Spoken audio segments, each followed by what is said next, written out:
नमस्कार दर्शकों। इस वक्त हम आपसे बात करेंगे आने वाले सीजन में। जैसा कि अभी बारिशों का मौसम चल रहा है, तो उसमें बहुत सारे लोगों को कुछ ऐसी बीमारियां होती हैं जिनको हम सीजनल या मौसमी बीमारियां कहते हैं। गर्मियों की बीमारियां अलग होती हैं, सर्दियों में अलग बीमारियां होती हैं। ये जो जुलाई, अगस्त, सितंबर के महीने होते हैं, इनमें बहुत सारे मरीजों को लूज मोशन, दस्त या उल्टी की बहुत सारी प्रॉब्लम्स होती हैं। लोगों को बुखार आते हैं। ये बुखार अलग अलग प्रकार के हो सकते हैं। अगर वो फूड पॉइजनिंग की वजह से हो रहे हैं, टाइफाइड की वजह से हो रहे हैं, या वायरल फीवर्स की वजह से हो रहे हैं, तो अलग अलग प्रकार के ये बुखार होते हैं। और कभी कभी ऐसे क्योंकि ये मौसम में बहुत मच्छर होने लगते हैं, तो मलेरिया और डेंगू, इनका प्रकोप बहुत ही ज्यादा रहता है। पेशेंट यूजुअली बुखार या शरीर के टूटने की या उल्टी दस्त की प्रॉब्लम्स लेके आते हैं। उनको पेट में दर्द भी हो रहा होता है। कभी कभी पेशेंट्स को सर में दर्द बहुत ज्यादा हो रहा होता है। तो ये अलग अलग प्रकार के लक्षण हैं। तो अगर सिर्फ उल्टी या दस्त है और आपको लगता है कि कुछ बाहर का खाना गलत खाया है, तो हो सकता है ये किसी प्रकार की फूड पॉइजनिंग हो, जो बरसात के दिनों में बहुत कॉमन होती है।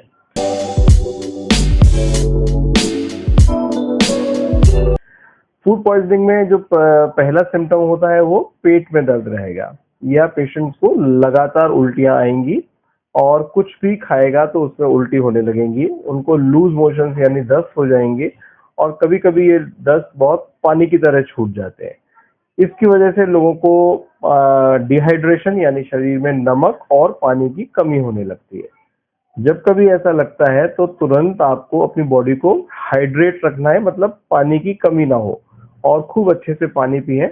उसमें थोड़ा सा नमक, चीनी का घोल भी डाल के पी सकते हैं। बाजार में इसको ओरल रिहाइड्रेशन सॉल्यूशन ORS के नाम से भी मिलता है। जो नारियल का पानी होता है उसमें भी बहुत सारे मिनरल्स होते हैं, तो नारियल का पानी पीना भी बहुत लाभदायक है।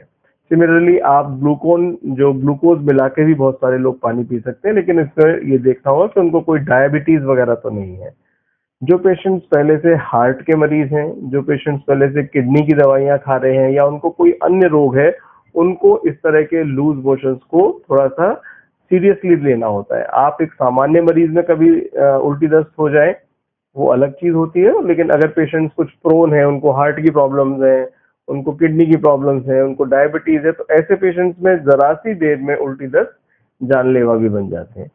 तो अगर उल्टी दस्त कभी ऐसे होते हैं, पेट में दर्द होता है, कभी कभी बहुत तेजाब बनने लगता है, पेट में एसिडिटी होने लगती है, तो आप अपने डॉक्टर को दिखाइए। वो आपको जांच पर परीक्षण करेंगे, और फिर उन फूड पॉइजनिंग की जो मेडिसिन होती हैं, ज्यादातर पेशेंट्स दवाइयों से सही हो जाते हैं या खाने के परहेज से सही हो जाते हैं।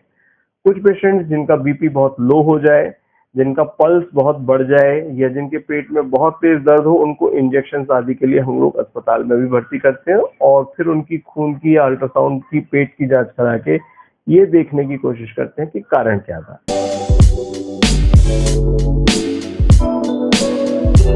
लगभग ऐसे मान के चलिए 80 से 90% पेशेंट तो घर पे ही परहेज से और दवाइयों से और खूब पानी पीने से ठीक हो जाते हैं। 10% पेशेंट ऐसे हो सकते हैं जिनको अस्पताल में डॉक्टर्स की सहायता लेनी पड़े, एडमिट होना पड़े और अपना इलाज कराना पड़े।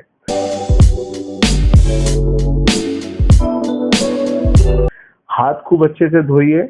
आपके हाथ धुले हुए साफ होने चाहिए। जो कुछ भी खाना खाएं, वो खाना फ्रेश बना हुआ होना चाहिए, रखा हुआ नहीं होना चाहिए।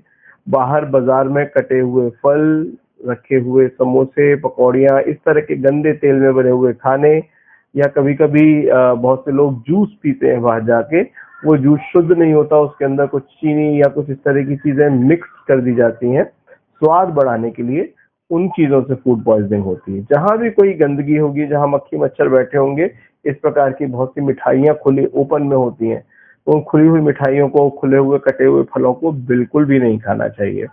फ्रेश फूड खाइए, वो सबसे अच्छा तरीका है किसी भी फूड पॉइजनिंग से बचने का।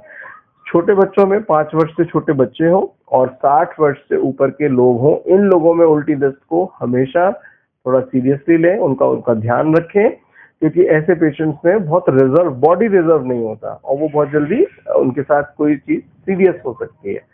तो और वैसे अन्य अदरवाइज इस तरह की उल्टी दस्त को सामान्य दवाइयों से ही बहुत अच्छे से कंट्रोल कर लिया जाता है। इनमें हम लोग ये देखते हैं कि ये बैक्टीरियल डायरिया है, कि ये वायरल डायरिया है, या ये किस वजह से टाइफॉइड है। उनको खून की जांचें करके उनकी जब दवाई दी जाती है, लगभग 1-2 दिन में ही पेशेंट्स को आराम आने लगता है। और सबसे अच्छी चीज है इन सब चीजों से बचाव और जानकारी। तो आने वाले बारिशों में अगर आपको उल्टी दस्त से बचना है, आपको अपना थोड़ा सा खाने पीने का ध्यान रखना पड़ेगा, बाहर की चीजों को अवॉइड करना पड़ेगा। फ्रेश खाना, फ्रेश कुक्ड मतलब साफ स्वच्छ बना हुआ खाना खाइए, वो सबसे अच्छा रहता है। और बाजार के खाने को तो अवॉइड ही करिए, वो सबसे बढ़िया रहेगा। Thank you.